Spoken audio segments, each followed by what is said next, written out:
छत्तीसगढ़ की खबरों की, जहां पर अंबिकापुर वासियों के लिए आज बड़ा दिन है। आज महापौर ने शहर के सौंदर्यीकरण और व्यवस्थित करने के लिए बजट पेश किया है। तो वही सस्पेंड आईएएस रानू साहू के रिश्तेदारों की संपत्ति अटैच करने के खिलाफ दायर याचिकाओं को खारिज कर दिया गया है। तो गर्मी के कहर के बाद छत्तीसगढ़ में आंगनबाड़ी की टाइमिंग में बदलाव कर दिया गया है। इधर कांकेर जिले में कई युवा नक्सल गतिविधियों से दूर होकर नई शुरुआत कर रहे हैं। कभी जंगल में हिंसा का रास्ता अपनाने वाले हाथ अब सामान की राह पर चल रहे हैं। कोरिया के आंगनबाड़ी केंद्र में बच्चों के लिए पानी और बिजली जैसी मूलभूत सुविधाएं वर्षों से सही ढंग से उपलब्ध नहीं है। इसके साथ ही आज छत्तीसगढ़ में क्या हुआ है, आपके शहर में क्या हुआ है, आपका रिपोर्टर बता रहा है, जान लीजिए। छत्तीसगढ़ में बढ़ते गर्मी और लू के चलते सरकार ने बड़ा फैसला लिया है ताकि बच्चों को कोई भी दिक्कत ना हो। महिला एवं बाल विकास मंत्री लक्ष्मी राजवाड़े ने साफ तौर पर निर्देश जारी किया है कि जो आंगनबाड़ी का जो समय है उसमें बदलाव किया जाए ताकि जो गर्मी में बच्चे परेशान हो रहे हैं उन्हें किसी भी तरह की दिक्कतों का सामना ना करना पड़े। पहले छत्तीसगढ़ में आंगनबाड़ी केंद्र सुबह 7 बजे से 11 बजे तक संचालित होते थे, लेकिन अब यह समय सुबह 7 बजे से 9 बजे तक सीमित कर दिया गया है।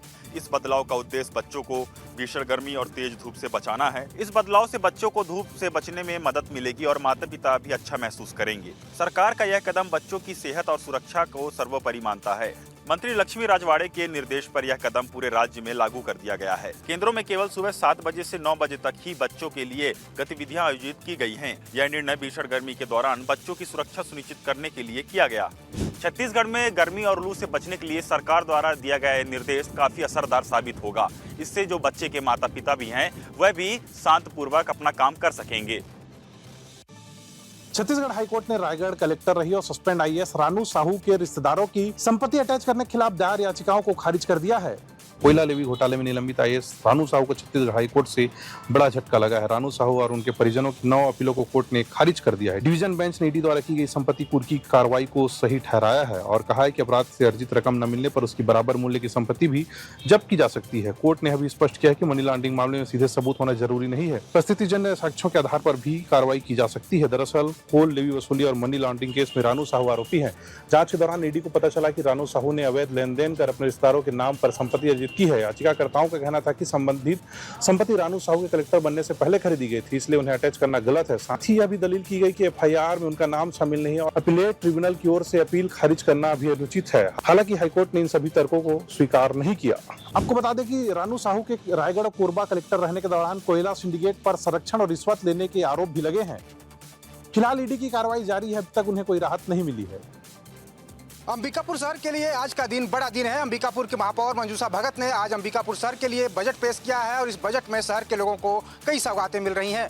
अंबिकापुर नगर निगम का बजट पेश हो चुका है। नगर निगम की महापौर मंजूषा भगत ने अपनी टीम के साथ भगवान गणेश की आरती और पूजा के बाद बजट पेश किया है। ये पूजा नगर निगम के नए प्रशासनिक भवन में की गई। आपको बता दें कि अंबिकापुर को 579 करोड़ की सौगात मिली है।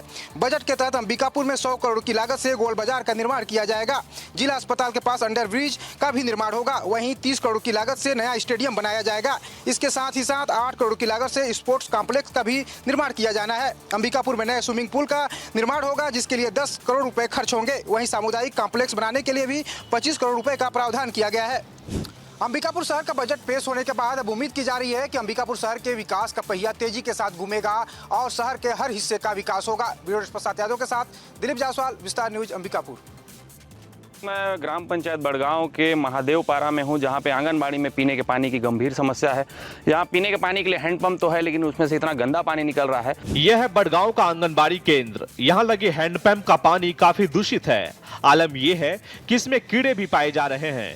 ग्रामीणों के मुताबिक कई बार शिकायतें की गई, लेकिन समस्या जस की तस बनी हुई है। ऐसे दूषित पानी का उपयोग करने से बच्चों के स्वास्थ्य पर गंभीर खतरा मंडरा रहा है। यहाँ छोटे बच्चों को पोषण और साफ सुथरा वातावरण मिलना चाहिए था, लेकिन वास्तविकता इसके बिल्कुल विपरीत है। सिर्फ पानी ही नहीं बल्कि बिजली की स्थिति भी काफी लचर है।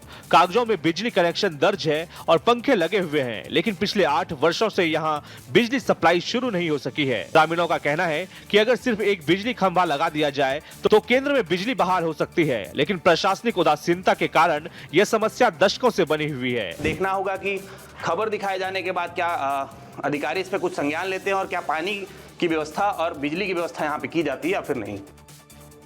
आदमी है आत्मसमर्थन जो नक्सली है इनको जो है मुख्यमंत्री कौशल विकास प्रशिक्षण के तहत जो है इलेक्ट्रिशियन प्लेसमेंट के तहत जो है 15,000 की नौकरी लग गई है। कांकेर में सगनूराम जैसे कई युवा नक्सल गतिविधियों से दूर होकर जीवन की नई शुरुआत कर रहे हैं। कभी जंगलों में हिंसा का रास्ता अपनाने वाले हाथ अब सम्मान की राह पर हैं। सगनूराम ने भानु प्रतापपुर विकासखंड के ग्राम मुल्ला स्थित पुनर्वास केंद्र में 3 महीने का कौशल प्रशिक्षण लिया।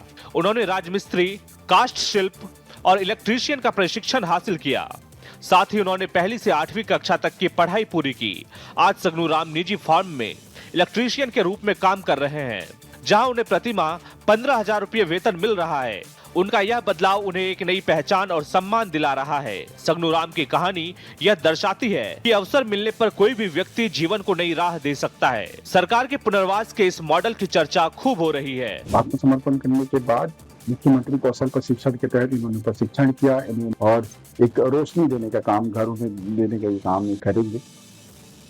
गरियाबंद से खबर है कि साइबर ठग 10वीं की परीक्षा परिणाम आने से पहले एक बार फिर सक्रिय हो गए हैं। छात्रों के परिजनों को फोन कर ठगने का प्रयास किया जा रहा है। यह मामला गरियाबंद के फिंगेश्वर का है, जहां 10वीं बोर्ड परीक्षा में पास करने वाले छात्रों के पालक लगातार अनजान नंबर से कॉल आ रहे हैं। ठग कॉल करके खुद को बोर्ड ऑफिस का अधिकारी बताते हैं। छात्र के पास 2 विषय में फेल होने की झूठी सूचना देकर 2500 से 5,000 रुपये की मांग करते हैं। साथ ही एपीके फाइल, QR कोड और फोटो भेजकर मोबाइल हैक करने की कोशिश की जा रही है। परिणाम को लेकर छात्र और पालक दोनों चिंतित रहते हैं, जिसका फायदा उठाकर ठग नया तरीका अपनाते हैं। पुलिस ने मामले में सामने आने के बाद अपील की है और जागरूकता को सबसे बड़ा हथियार बताया है। गरियाबंद में साइबर ठगी की यह सक्रियता छात्रों और पालकों के लिए खतरा है। पुलिस लगातार जागरूक अभियान चला रही है ताकि कोई भी झांसे में ना आए। गरियाबंद में साइबर ठगों की नई चाल यह हमें बताती है कि ऐसे समय हमें सतर्क रहने की जरूरत है। किसी भी बोगस कॉल या फिर लिंक पर भरोसा नहीं करना है और सावधानी बरतने की जरूरत है। राजनांदगांव से खबर है कि सामुदायिक स्वास्थ्य केंद्र डोंगरगांव में पदस्थ रेडियोग्राफर भोज कुमार साहू को कर्तव्य में गंभीर लापरवाही और अनुशासनहीनता के कारण तत्काल प्रभाव से निलंबित कर दिया गया है। यह मामला सामुदायिक स्वास्थ्य केंद्र डोंगरगांव का है। संभागीय संयुक्त संचालक स्वास्थ्य सेवाएं रायपुर ने मुख्य चिकित्सा एवं स्वास्थ्य अधिकारी राजनांदगांव से प्राप्त रिपोर्ट के आधार पर रेडियोग्राफर भोज कुमार साहू को निलंबित किया है। भोज कुमार साहू पर आरोप है कि उन्होंने शासकीय कार्यों में व्यवधान उत्पन्न किया, अपने पद के दायित्वों का पालन नहीं किया, उच्च अधिकारियों से अनुचित व्यवहार किया और असामाजिक गतिविधियों में संलिप्त रहे। यह कृत्य गंभीर अनुशासनहीनता और स्वेच्छाचारिता के अंतर्गत आता है। निलंबन के दौरान भोज कुमार साहू को जीवन निर्वाह भत्ता मिलेगा। प्रशासन ने स्पष्ट किया है कि नियमों का पालन करना सभी कर्मचारियों की प्राथमिक जिम्मेदारी है और किसी भी प्रकार की लापरवाही बर्दाश्त नहीं की जाएगी। सामुदायिक स्वास्थ्य केंद्र डोंगरगांव में निलंबन की यह कार्रवाई यह याद दिलाती है कि स्वास्थ्य सेवाओं में कर्मचारियों की जिम्मेदारी और अनुशासन अति महत्वपूर्ण है। बिलासपुर जिले के तखतपुर में एक पागल कुत्ते का आतंक देखा जा रहा है। पागल कुत्ते ने अब तक के तखतपुर के लगभग 17 से 18 लोगों को अपना शिकार बना लिया है। तखतपुर के चंडी चौक समेत कई इलाकों में राहगीरों पर अचानक आवारा कुत्तों ने हमला कर दिया। घायल हुए लोगों में बच्चे और बुजुर्ग भी शामिल हैं। घायलों का इलाज स्थानीय अस्पताल में जारी है। स्थानीय लोग बताते हैं कि गर्मी, पानी और खाने की कमी के कारण कुत्तों का आतंक बढ़ गया है। शहर में लोग आवारा कुत्तों की सुरक्षा व्यवस्था को लेकर चिंता में हैं। प्रशासन ने इस मामले में अभी तक कोई ठोस कदम नहीं उठाया है। तखतपुर में आवारा कुत्तों का यह आतंक स्थानीय लोगों के लिए खतरा का सबब बन रहा है। वहीं स्वास्थ्य विभाग का कहना है कि जिन 17 लोगों को पागल कुत्ते ने काटा था उनका इलाज पूरी तरीके से कर दिया गया है। उनको समय समय पर टीका भी लगाया जा रहा है। साथ ही उनको घर पर रहने के उपचार करने के भी हिदायत दिए गए हैं। बलरामपुर में शिक्षा व्यवस्था पर सवाल खड़े कर देने वाली तस्वीरें सामने आई है। चांदो स्थित एक सरकारी स्कूल में रखे गए गणवेश कचरे के ढेर में पाए गए, जो कि बच्चों के लिए आया था। यह बलरामपुर जिले का चांदो स्थित सरकारी स्कूल है, जहां बच्चों के लिए आए स्कूल गणवेश खुले में कचरे के ढेर में बिखरे हुए पाए गए हैं। जानकारी के मुताबिक ये गणवेश शैक्षणिक सत्र 2024-25 में छात्रों को वितरण के लिए मंगवाए गए थे, लेकिन जिम्मेदारों की लापरवाही के चलते ये बच्चों तक ही नहीं पहुंच पाए। एक तरफ जरूरतमंद छात्र बिना यूनिफॉर्म के स्कूल जाने को मजबूर है, वहीं दूसरी तरफ उनका हक खुले में सड़ता हुआ नजर आया। यह पहला मामला नहीं है, इससे पहले भी जिले में गणवेश वितरण में गड़बड़ी के कई मामले सामने आ चुके हैं और कार्रवाई व निलंबन जैसी स्थितियां बन चुकी है। बलरामपुर की यह तस्वीर शिक्षा व्यवस्था की गंभीर लापरवाही को उजागर करती है।